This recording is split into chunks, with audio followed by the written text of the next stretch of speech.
How's it going, everybody? Today on Robert Rocks and Lapidary, I'm going to be telling you guys all the pros and cons with this lssm Highland Park sphere machine.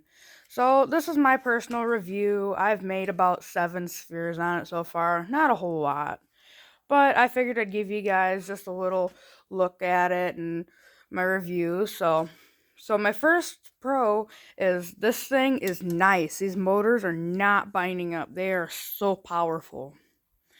But the con is they do not have reverse.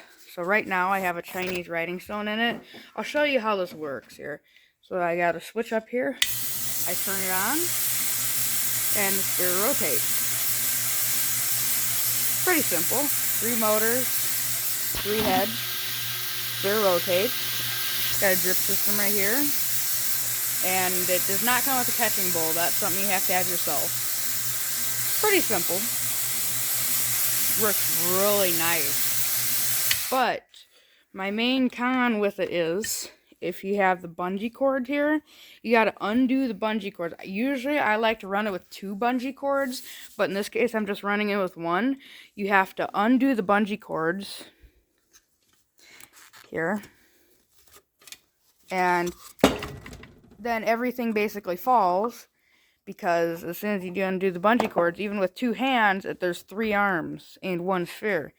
So that's a problem right there.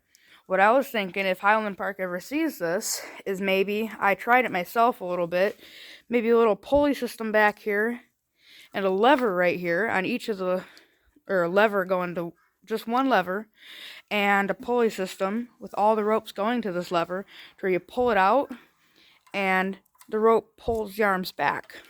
But that's just a thought.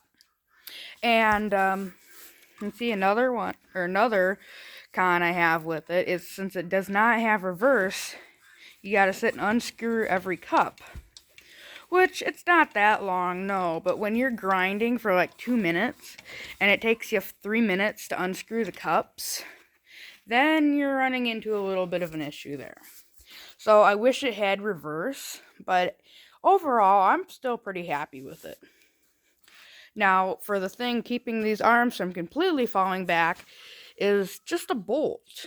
I mean, it's a decently stout bolt, but I think at least it should have 2, just in case one wants to give out. But then again, that's my personal thought. And these motors, they run at 110 RPM, so it works out really nice. Not too fast, not too slow. Honestly, I'm against the high-speed sphere machine. I think this works way better, because I've seen a high-speed sphere machine in action, and it didn't work all that well. And again, it's got some fans to cool it down.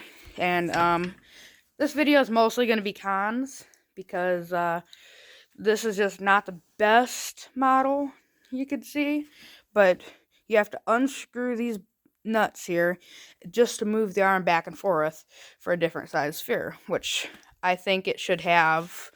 On the high-speed sphere machine, it has a little crank right here to ready to crank it, and it comes back and forth. And I think it should be able to measure how far back and how far forth it goes. That way you don't already have to have a sphere done for it to work. Because what if you don't have a sphere? What if you didn't already have one of these and you're trying to set the machine up? It's almost impossible. So that's another con right there. I think it should have a measuring system, how far it goes back and forth at least. And personally, I think it should have a hand crank and lock. And the Highland Park bungee cords, I don't really trust them. I'd like to buy some other bungee cords.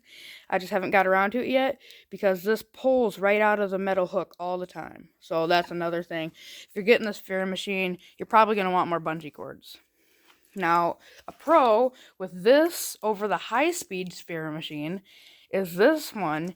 You can start out with much rougher preforms do, because going high speeds, you aren't going to be able to control how this thing moves and everything. But with a low speed, I just grab onto the motor on this little box here, and I'll either push in a little bit or pull out a little bit if the sphere stops rotating, which is really nice.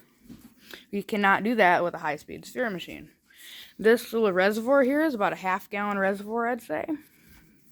And there's a little off. You can turn it on. That's how that goes. But there's another con about this. Look closely at that knob. What do you see? Chinese writing. I think it should be American. I know Highland Park is built in America, but darn it, I think they should have American writing on there. You can see up front over here, here's the Highland Park logo, all the cords. Another con I have about this sphere machine is that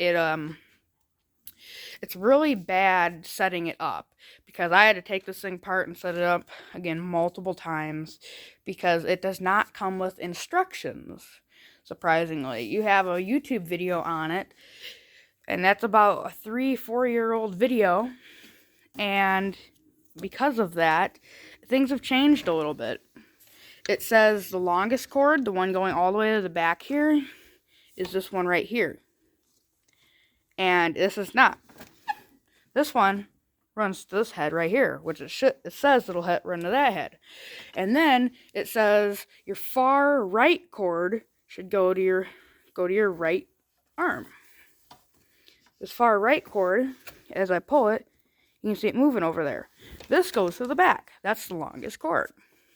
So basically what I've figured out with it is you just take the longest cord and go to the back with it, put it on the back, and then these two, it just don't matter. You can put this one here or that one there. It don't really matter. So otherwise than that, I think it needs some improvements, but overall I am very happy.